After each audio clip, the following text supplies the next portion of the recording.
What's up, YouTube? Welcome back to my channel. I'm Steph, growing in zone 6B. If you are here for the first time, welcome for the first time. If you are a returning viewer, welcome back.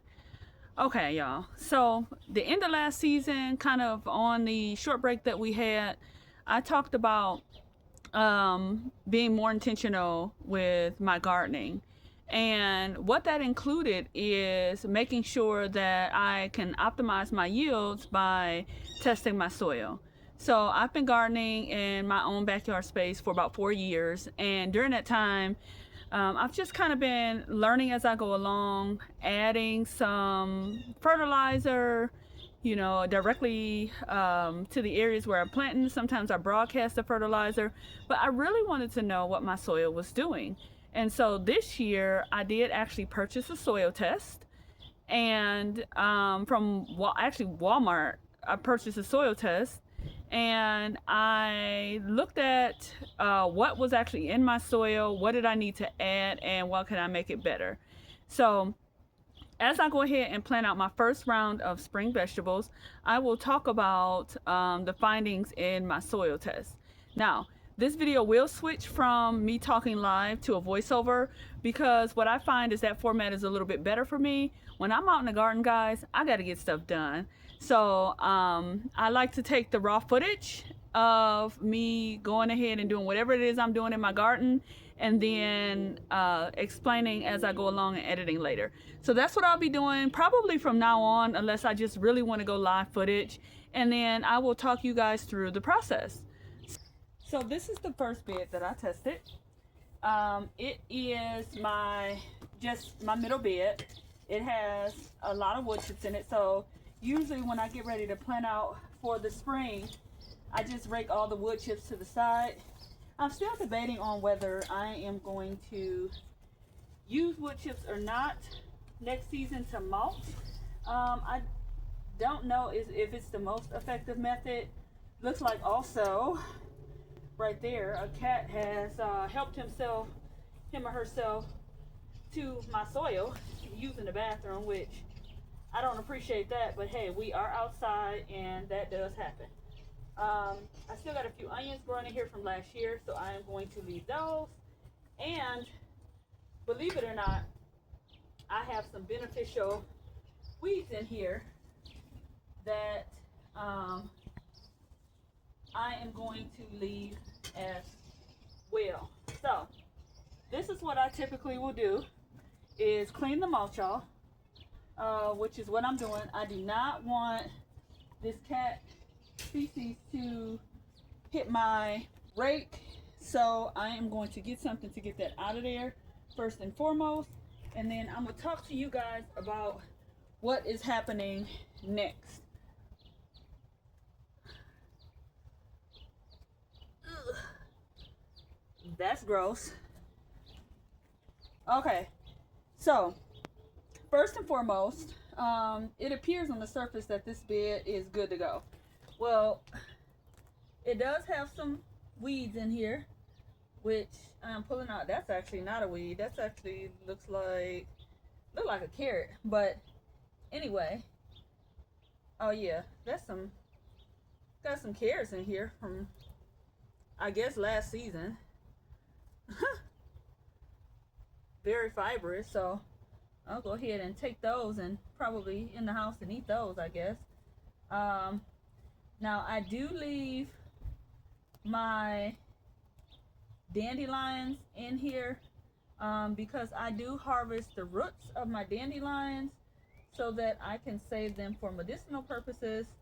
And so, I know a lot of people are saying, dandelions are weeds, yada yada yada, and I get that, and to each his own in your own yard, but this is what I do. Now, so this is the first bed that I am going to do something with. So I tested this bed today, and because I knew I wasn't going to get all the planting done today, I'm testing one bed at a time.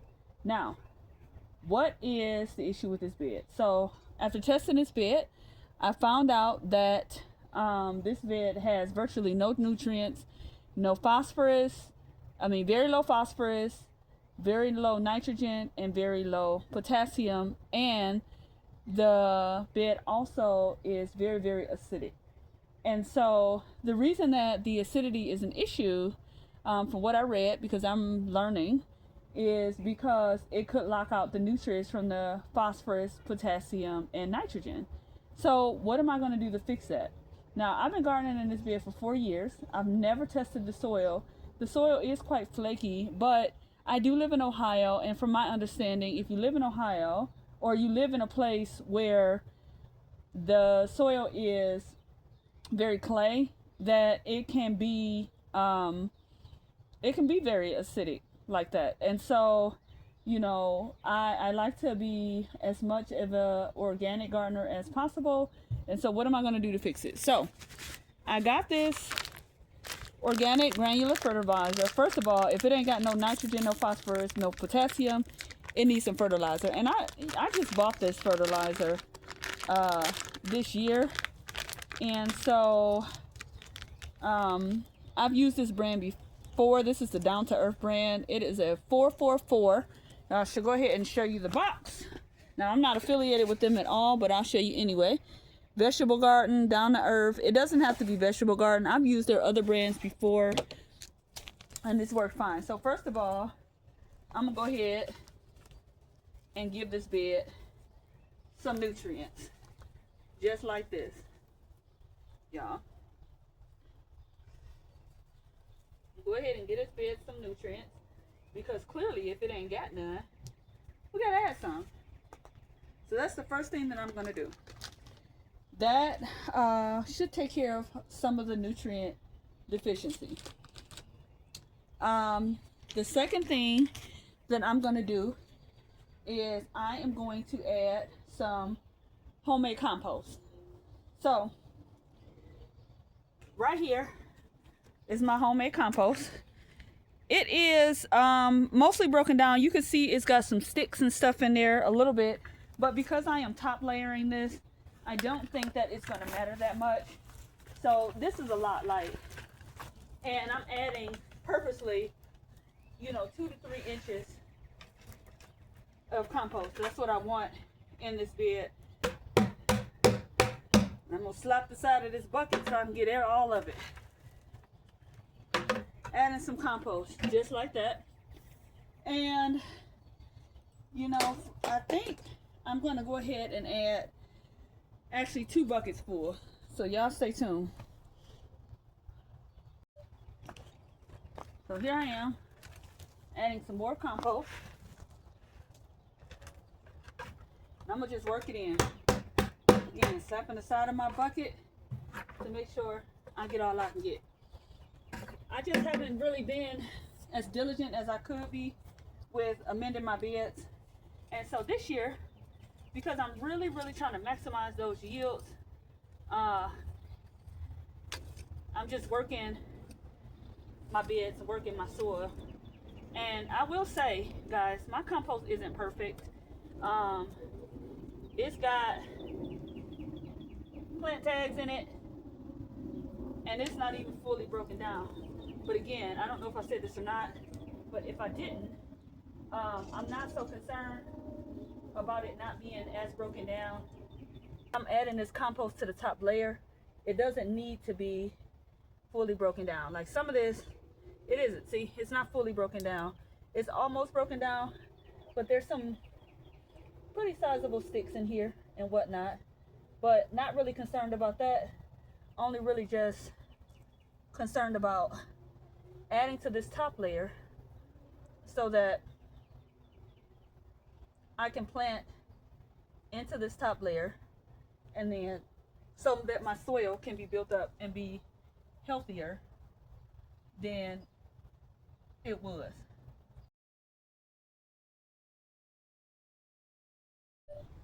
All right, y'all, I'm gonna get the rest of this bed planted out, and that is going to be that. Now stay tuned. Later on this week or next week, I'll go ahead and make a video about my do's and don'ts of composting. If you want to see that video, go ahead and like and subscribe. If you enjoyed this video, go ahead and like and subscribe, and then I will see you guys on the next video. All right, y'all, take care, and I will see you guys soon, and bye for now.